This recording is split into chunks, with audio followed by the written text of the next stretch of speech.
예, 첫 번째 순서는 ELW 전반적인 시장 상황에 대해서 알아보는 순서입니다. 도움 말씀 주실 분은 대신증권 파생상품운용부의 박은정 대리 함께했습니다. 안녕하세요. 안녕하십니까? 네.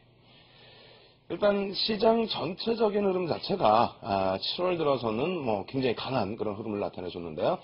외국인들의 여전한 현물 매수세 그리고 글로벌 증시의 강세에 더불어서 국내 증시 탄력을 많이 받았습니다. 과연 그렇다면 ELW 시장 전체적으로 어땠는지 전체적인 시장 개요부터 잡아보도록 하겠습니다. 일단 ELW 시장에 있어서는 거래대금도 사상 최대치를 넘기기도 했었고요. 네. 그래서 이제 거래소에서도 발표를 해줬는데 세계 2위 시장까지 올라섰다는 내용들. 네. 7월에 굵직굵직한 여러 가지 내용이 있었는데 네. 전반적인 7월 상황 그리고 7월 마지막 주의 흐름 좀 점검을 해주시기 바랍니다. 네. 이번 주 코스피 시장은 개인 투자자의 연이은 차익 실현 매물 출회에도 불구하고 외국인이 13일 연속 매수 우위를 보이면서 1550선을 가볍게 회복했습니다. 이러한 지수 상승 분위기 속에서의 한 주간 ELW 시장의 특징은 주식시장에서 상승을 주도했던 대형 IT 주를 비롯해서 은행주의 콜 상품과 8월 만기 얕은 내가격 지수형 ELW로 거래가 집중이 되면서 높은 수익률을 기록했습니다. 또한 11월 만기 지수형 ELW의 신규 상장이 두드러졌던 한 주였습니다. 네, 시장 상황에 맞게 ELW 시장도 움직인 것 같습니다. 시장의 상승을 이끌었던 대형 IT 그리고 은행주들 위주에서 거래가 좀 활발했다 이렇게 말씀을 해주셨는데요. 전반적인 거래대금 동향에 대해서도 질문을 드려보도록 하겠습니다. 일단 시장의 상황하고 어차피 계속해서 연동돼서 움직이는 폭이 항상 나오고 있는데 네. 그렇다면은 전체적인 거래대금의 동향은 또 어떻게 진행이 됐는지 네. 이 부분도 점검해 주시기 바랍니다. 네. 먼저 하루 거래대금 평균은 8,300억 원 수준으로 7월 중순서부터 비슷한 수준을 유지하고 있습니다. 주 초반 코스피 지수가 숨고르기 양상을 나타내면서 ELW 시장에서도 7,800억 원대로 거래 대금이 이제 줄어들기도 했지만 주 후반으로 갈수록 지수 상승에 무게가 실리면서 투자 심리가 살아나면서 다시 거래도 증가하는 모습을 보였습니다. 그러나 주 마지막 날이면서 7월 마지막 날인 금요일은 상승 분위기 속에서 장중 변동성 축소로 다시 거래 대금이 감소하는 모습을 보였습니다. 또한 전체 유가증권 시장에서 ELW가 차지하는 비중은 지난주에 이어 이번 한 주도 14%대를 유지를 하다가 주 마지막 날은 10%대로 비중이 축소가 되면서 한 주 마감했습니다. 예, 20% 수준까지 올라섰던 거래대금 비중 그리고 1조를 훌쩍 넘겼었던 거래대금 자체가 7월 중순 이후엔 좀 줄어드는 그런 모습이었는데요. 과연 그렇다면 투자자별 수급 동향은 어땠는지 역시 질문 드려보도록 하겠습니다. 7월 달에 사실상 많은 기록들을 양산을 했는데 네. 중반 이후에는 조금 주춤거리는 모습인 것 같아요. 투자자별 동향에서 뭔가 바뀐 게 있는 것인지 투자자별 수급 동향도 좀 점검해 주시기 바랍니다. 네. 이번 주 투자자별 수급 동향은 지난주 대비해서 크게 변동된 사항은 없었습니다. 개인 투자자가 1일 평균 한 4,500억 원 거래를 하면서 전체 시장의 54%로 가장 높은 비중을 차지하고 있고요. 다음으로 LP가 포함되어 있는 기관 투자자가 3,700억 원으로 45%를 차지하고 외국인은 1%를 차지하며 거래가 됐습니다. 투자자별 수급 동향은 지수형 상품의 만기, 즉 선물 옵션 만기일 전후로 개인 투자자의 거래가 더욱 활발해지면서 비중이 증가하는 것을 제외하고는 개인, 기관, 외국인의 비중이 일정하게 유지가 되고 있습니다. 예, 잠시 동안에 기관들의 거래대금 비중이 증가하기도 했었는데요. 여전히 개인들의 거래대금 비중이 높다라는 것을 확인할 수 있었습니다. 만기일이 다가올수록 거래대금이 또 다시 증가할 수 있기 때문에 시장 전체적인 거래대금 동향도 확인해 보시고요. 그리고 가장 중요한 부분 중에 하나죠. 일단 투자 전체적인 시장, 발행시장의 흐름 이 부분에 있어서 한번 점검을 해보도록 하겠습니다. 발행시장 같은 경우에 매주 말씀을 드립니다만 기관들이 어떤 업종 또 어떻게 보느냐 어떤 시각을 가지고 가느냐 이게 이제 발행시장에서 녹여져서 표출이 되는데 이번 주 발행시장 동향은 어땠는지 그 부분도 좀 체크를 해주시기 바랍니다. 네. 지난주 다소 주춤했던 발행시장은 이번 주는 다시 활기를 띤 한 주였습니다. 시티증권을 비롯해서 9개의 국내 증권사가 한 주간 새로운 상품을 이제 선보였는데요. 신규 발행 종목 수는 198종목이고 최종 거래일이 도래된 종목은 30일 기준으로 개별 주식 ELW가 7종목으로 7월 31일 기준으로 지난주 대비해서 한 80여 종목이 증가한 총 3,131종목이 시장에 상장됨으로써 지난 6월에 이어서 이번 달 역시 다양한 투자 기회를 제공해 드리고자 그 발행 증권사의 적극적인 시장 참여가 이어지고 있습니다. 발행사가 증가하게 됨으로써 상품의 질도 높아졌고요. 그리고 전체적으로 여러 가지 종목의 ELW가 또 발행되고 있기 때문에 시장 참여자 분들의 선택 기준도 좀 많이 넓어졌다. 이렇게 말씀을 드릴 수 있을 것 같습니다. 그렇다면 뭐 앞서 말씀드린 것처럼 신규 발행 시장, 그러니까 발행 시장의 신규 종목분들 어떤 특징이 있는지 이 부분도 한번 점검을 해보도록 하겠습니다.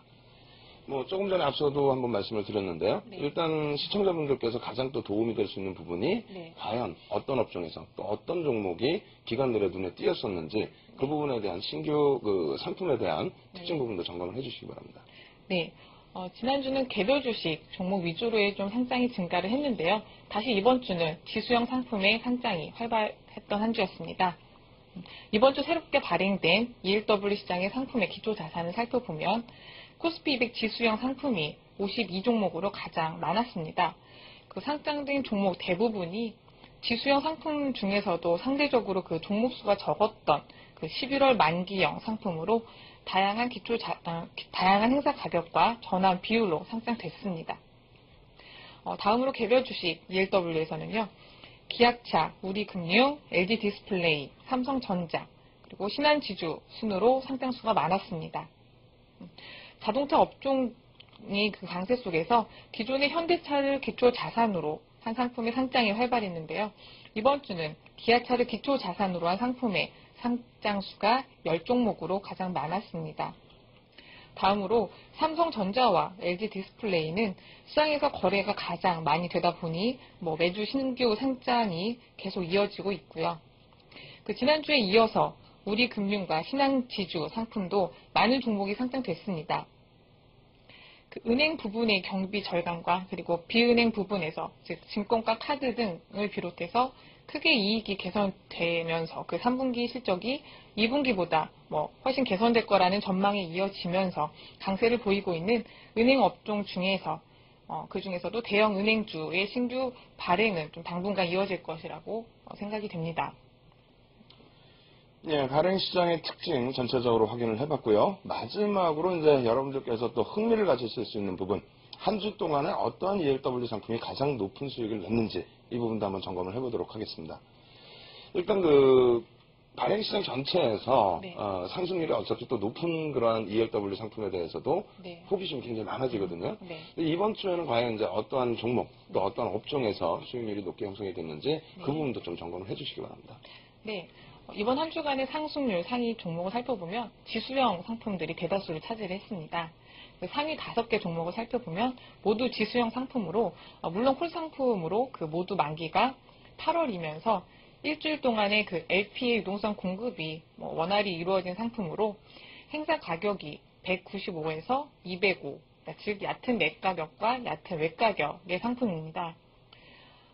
그렇다 보니 그 기초자산 움직임에 가장 민감하게 가격이 반응하는 행사가로 레버리지 수준도 모두 좀 다소 높은 종목이었습니다. 먼저 행사 가격이 200이면서 전환 비율이 100인 그 코스피 200 지수형 콜 상품이 한 주간 그 2,300만 주의 많은 거래량을 기록을 하면서 주간 수익률 156%를 기록을 하면서 가장 높은 수익률을 기록을 했습니다. 다음으로 이번 한 주간 그 어떤 기초 자산의 ELW 거래가 집중되었는지 살펴보면요.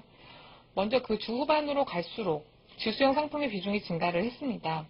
특히 이번 한 주도 그 지수 상승의 무게가 실리면서 콜 비중이 60%로 풋 상품에 비해서 월등히 좀 많았습니다. 그래서 풋과의 괴리가 좀 커지는 모습을 이어가고 있었는데요.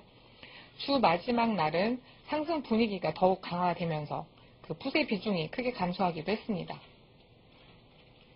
그 지난 6월 중순까지만 해도 콜과 풋의 비율이 거의 비슷한 수준으로 거래가 된 모습과는 확연히 좀 달라진 모습입니다.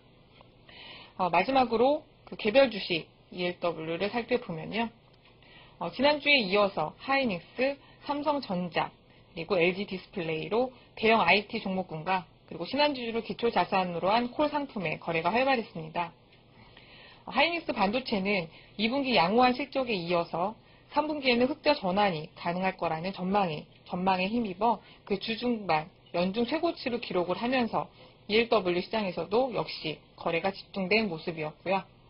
그 신한지주는 그 2분기 어닝 서프라이즈에다가 외국계 매수세가 유입되면서 금요일은 연중 최고치를 기록을 하면서 ELW 시장에서도 역시 높은 수익률과 거래가 집중되었던 한 주였습니다. 예, 이번 주 지수 상승이 월등히 높았기 때문에 상품별로의 수익률 기준에서는 지수 상품의 수익률이 두드러진 한 주였다고 볼 수 있겠고요. 종목별 기준에서는 역시 시장을 견인했던 IT주들과 그리고 대형 은행주들의 상승률이 돋보였던 그런 한 주였습니다. 특히 이제 개인 투자자분들께서의 선택 부분, 아무래도 이제 시장이 강하다 보니까 콜 상품에 이제 집중된 부분도 있습니다만 전체적인 시장 전망이라든가 또 ELW 시장에 대한 흐름을 잘 이해하셨기 때문이 아닌가 이렇게 생각이 됩니다. 성숙해지고 있는 ELW 시장에 대한 시장 분석 오늘 요만큼에서 마무리를 짓도록 하겠고요. 다음 주에 다시 시장 전망과 전략 부분 또 가지고 찾아뵙도록 하겠습니다. 지금까지 도움 말씀 주신 분은 대신증권의 박은정 대리였습니다. 네, 감사합니다. 감사합니다.